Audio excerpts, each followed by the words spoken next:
A Idade do Ferro começou mais de 3.000 anos atrás, e dá para dizer que ela ainda não terminou. A vida moderna depende de aço. Muito aço. Ele está em todos os lugares, nas geladeiras e nas suas panelas de inox, na estrutura de prédios e pontes, em máquinas industriais, nos carros e nos aviões. E o aço também é um dos maiores responsáveis pelos gases de efeito estufa que a humanidade lançou e continua lançando na atmosfera.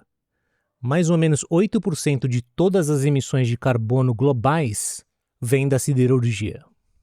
De todas as mudanças que a gente precisa fazer para chegar num mundo de baixo carbono, a do aço é uma das mais complicadas. A essência do método para transformar minério de ferro em aço mudou muito pouco em milhares de anos. E esse processo gera uma quantidade enorme de CO2. Tem muita gente tentando provar que é possível fazer um aço verde, ou pelo menos um pouquinho verde. Inclusive algumas startups estrangeiras que são lideradas por brasileiros. E eu vou contar a história de duas delas. Siderurgia não é um assunto muito sexy. Mas pensa da seguinte maneira. Nenhum país se desenvolve sem aço. Ninguém sai da pobreza sem escolas ou hospitais. Sem falar que o futuro de baixo carbono vai depender de muito aço, de carro elétrico, de turbina eólica. A pergunta é, como a gente vai fazer isso sem agravar a crise do clima?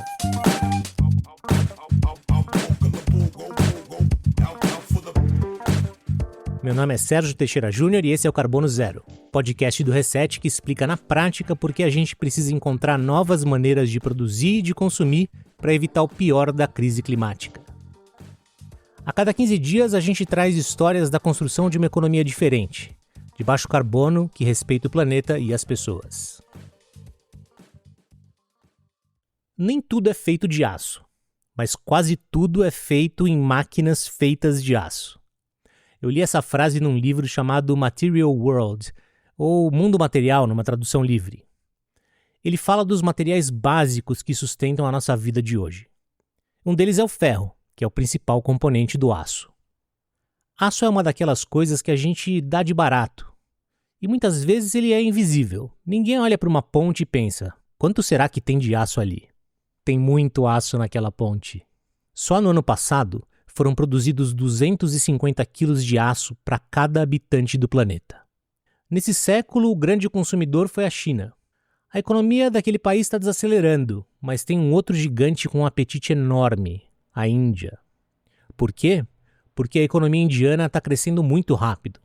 Isso significa mais estradas, mais hospitais, mais linhas de trem, mais aço.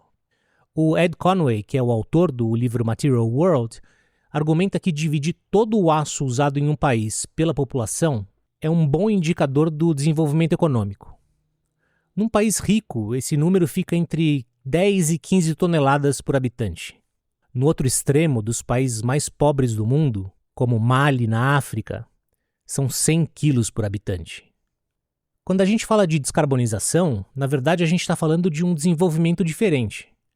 A maior parte do mundo ainda precisa construir coisas básicas. Só que não dá para repetir o mesmo modelo dos Estados Unidos, da Europa, do Japão. A gente tem que encontrar outro caminho. E em grande parte isso depende de produzir aço de um jeito diferente. Eu preciso te explicar bem rapidinho o que acontece dentro de um alto forno. Isso é fundamental para entender o problema sério das emissões de uma siderúrgica típica. Tudo começa com minério de ferro, que é o que a gente tira da terra. O que é o minério de ferro, né, Sérgio? O minério de ferro é um mineral que tem na natureza. O principal constituinte dele é óxido de ferro. É ferro enferrujado. Sim.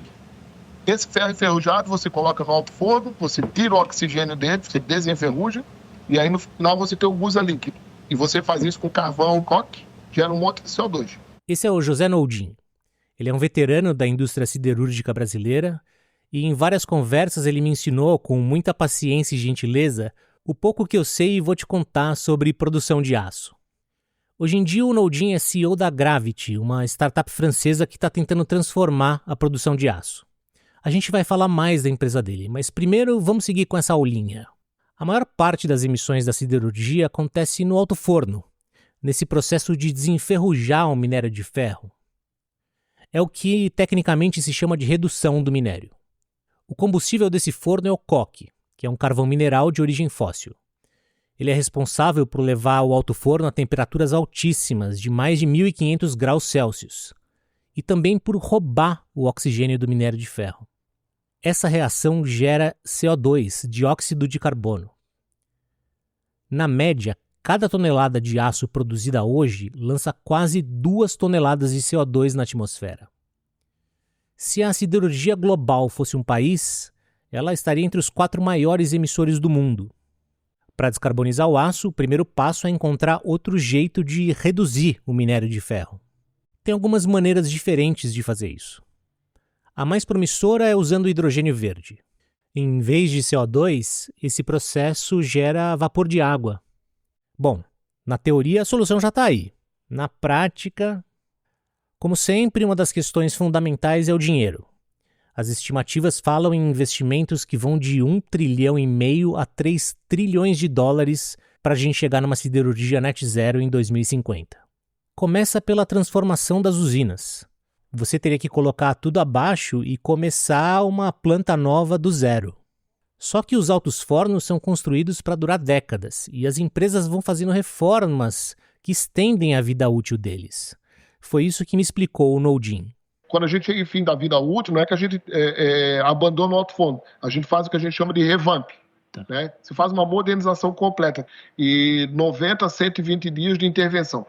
Então é um negócio enorme. E você faz todo esse investimento de tempo, recurso, para um compromisso de manter aquele equipamento operando 20, 25, 30 anos. Mas, então, quer dizer, além dos 30 que você já usou, você pode manter ele por mais 30, é isso? É isso aí. Os altos fornos, por exemplo, você vê na Europa funcionando, estão na terceira campanha, estão na quarta campanha, que são altos fornos muitas vezes que foram feitos em 1920. A ArcelorMittal, que é uma das maiores siderúrgicas do mundo, abandonou faz 2 meses o plano de converter 2 usinas na Alemanha para essa nova tecnologia de hidrogênio. E a empresa tinha direito a um subsídio de 1,3 bilhão de euros do governo da Alemanha. Essa decisão foi tomada por alguns motivos, e eles ajudam a entender que a gente depende de um certo alinhamento dos planetas para o aço verde virar realidade. Vamos começar pelo hidrogênio verde. Mas antes deixa eu te falar uma coisinha. Carbono Zero é uma produção do Reset. A gente criou esse podcast para te explicar como quase tudo na nossa vida tem algum impacto no clima. Falamos de moda, de carne, de viagem de avião, de data center. Se você não quiser perder nenhum episódio, se inscreve no nosso podcast. É só clicar no botão que diz seguir ou assinar, depende do tocador que você usa. E se você estiver gostando mesmo do Carbono Zero, pode contar para os seus amigos. Essa rota tecnológica baseada no hidrogênio pode reduzir muito as emissões da siderurgia. Mas, além dos investimentos enormes nessas novas usinas, tem um outro probleminha. Ainda não tem o hidrogênio verde. O Guilherme Abreu é gerente-geral de sustentabilidade da ArcelorMittal Brasil. Ele me disse que esse processo que usa o hidrogênio tem muito potencial, mas esse futuro vai demorar um pouco para chegar. Guilherme, 2050 não vai ter mais nenhum outro forno. Eu não tenho bola de cristal para dizer. Se eu tivesse que dar uma opinião, a minha opinião seria o seguinte: o que vai haver vai ser uma coexistência de novas tecnologias, como hidrogênio verde e outras tecnologias, eletrólise do minério de ferro, que são as 2 grandes tecnologias proeminentes para o longuíssimo prazo, né? Longuíssimo prazo, né? Em 2023, a ArcelorMittal comprou uma siderúrgica que fica no Porto do Pecém, no Ceará. O Porto do Pecém quer ser um dos polos de produção de hidrogênio no Brasil.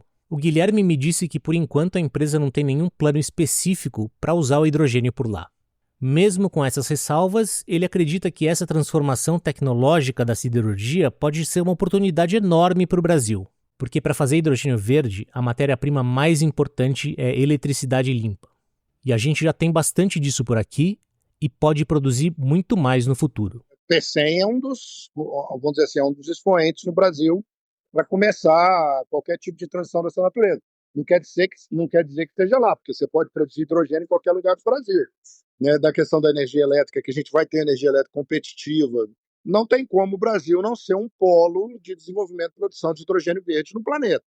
Se ele vai ser um polo de hidrogênio verde, fatalmente a produção de aço através de hidrogênio verde poderá ser um grande marco no Brasil, crescendo, vai produzir aço com a menor emissão de CO2 do mundo. A questão é que essa nova indústria do hidrogênio verde está demorando muito mais que se imaginava para começar a funcionar, para se estruturar. Tem vários projetos no Brasil e em outros países, mas poucos receberam o sinal verde para começar de vez. Um deles, inclusive, é o da Gravity, a empresa do José Noldin. O plano deles é fazer uma unidade integrada no sul da França. A Gravity quer produzir o hidrogênio verde e também fazer a redução do minério de ferro, tudo junto. O produto eles querem vender para empresas que vão transformar esse ferro verde, em aço. Só que a planta tem um custo estimado em uns 2,2 bilhões de euros. Hoje em dia o trabalho do Noldin é basicamente buscar investidores para colocar esse projeto de pé. E ele também precisa achar quem vai comprar esse ferro que ele vai produzir. Eu perguntei para ele, onde é que a gente vai começar a ver aço verde? Vai ser numa geladeira ou vai ser num carro de luxo, num Rolls Royce? O mercado que vai puxar, né? Mas se a gente olhar hoje, o nosso foco são nessas aplicações mais sofisticadas, que é o quê? Mercado automotivo, geração de energia, ou seja, essas torres eólicas, né? Porque em si, as empresas que estão por trás desses projetos, elas querem aços descarbonados, porque elas querem atingir zero carbono, né? Agora, você quer ver uma coisa, Sérgio? Um carro, ele tem entre 600 quilos e 1 tonelada de aço, tá? Então, se você aumentar 200 euros por tonelada, é 200 euros num carro. Não precisa ser uma Mercedes série 7 para absorver esse custo, né? Na verdade, você precisa realmente um comportamento de compra da sociedade que exija que o carro use aço de baixo CO2. Então, a gente não imagina que vai ser o prêmio do prêmio, não. Já existe, sim, um segmento de massa que tá exigindo esse tipo de produto. E existe um passo intermediário até que exista uma produção de hidrogênio verde em grandes volumes. É o gás natural. As usinas que vão usar o hidrogênio verde no futuro também podem funcionar com gás natural. E já existe uma cadeia de fornecimento mundial para esse tipo de combustível. Por que não começar a construir as plantas agora para dar largada na transição imediatamente? O Guilherme Abreu defende esse caminho. Ele vai falar em DRI, que é a sigla para esse sistema que pode substituir os altos fornos. Esse é que é o pulo do gato que eu sustento de todas as formas. Que o gás natural é um passo para o hidrogênio. Você pode colocar um DRI a gás natural e esse DRI depois, na medida que você tiver hidrogênio suficiente, disponível o suficiente, com custos suficientes, você vai fazer um shift. Você não vai jogar o equipamento no chão e construir outro. Você vai fazer um shift para o hidrogênio. O pessoal fala, mas você vai colocar gás natural. O gás natural é fóssil. Primeiro, o gás natural é menos fóssil que o carvão mineral. Segundo, o gás natural é o step para o hidrogênio. É o passo necessário para usar o hidrogênio. O gás natural pode reduzir pela metade as emissões de carbono em comparação com o alto forno. Você pode argumentar que se trata de um caso clássico de ótimo é inimigo do bom. Mas também tem gente que diz que fazer essa escolha pelo gás natural agora só vai aumentar a infraestrutura dedicada aos combustíveis fósseis. Em vez de ajudar, esse tipo de investimento, que é feito para durar muitos e muitos anos, acabaria só dificultando a transição. O hidrogênio não é a única alternativa para descarbonizar o aço. Tem uma startup americana chamada Boston Metal que desenvolveu um sistema diferente. A tecnologia envolve derreter o minério de ferro, transformar tudo num grande sopão de óxidos e passar ali uma corrente elétrica super forte. A eletricidade, claro, tem que ser de fonte limpa. Com esse processo, que é chamado de eletrólise de óxido fundido, eles também conseguem reduzir o minério de ferro e o que sobra é puro oxigênio. A Boston Metal também é comandada por um brasileiro, Tadeu Carneiro. Ele foi, durante 10 anos, o presidente da CBMM, uma mineradora da família Moreira Salles, em Minas Gerais. A Boston Metal já recebeu investimentos do fundo do Bill Gates e da Vale, entre outros. Mas, como as outras empresas que estão nessa corrida do aço verde, ainda vai demorar um tempo para que a tecnologia da Boston Metal ganhe escala. Além dos desafios técnicos e financeiros, a descarbonização da siderurgia tem que lidar com um outro problema: o fator China. A China é o maior consumidor e o maior produtor de aço do mundo.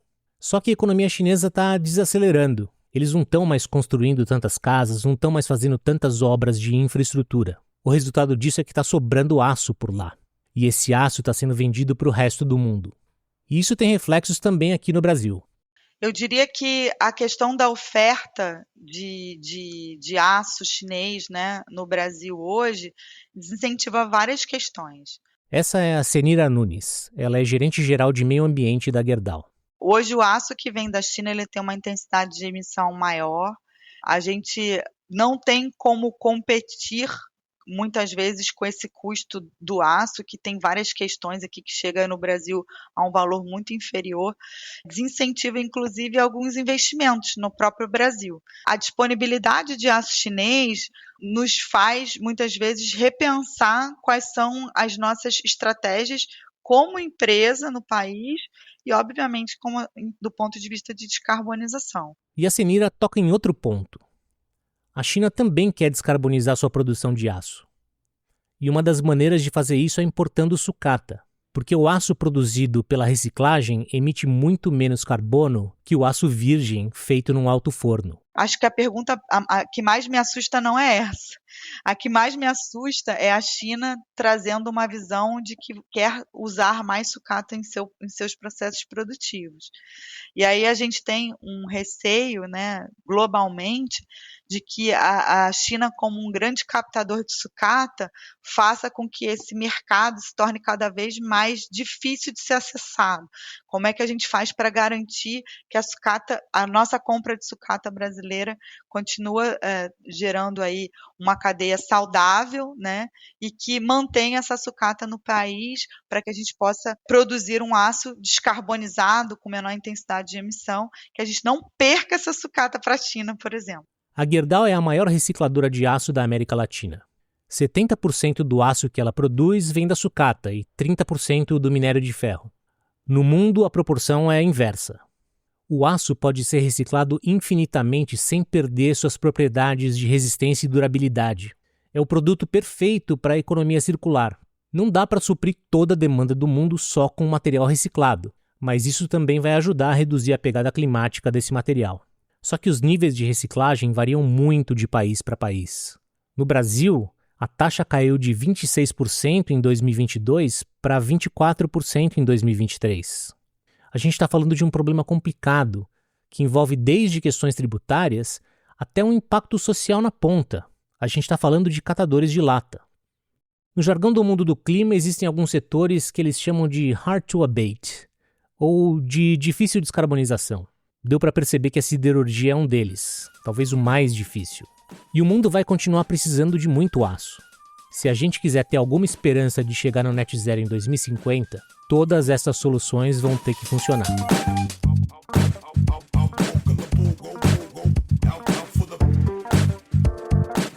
O Carbono Zero é um podcast do Reset. Entra no site www.capitalreset.com.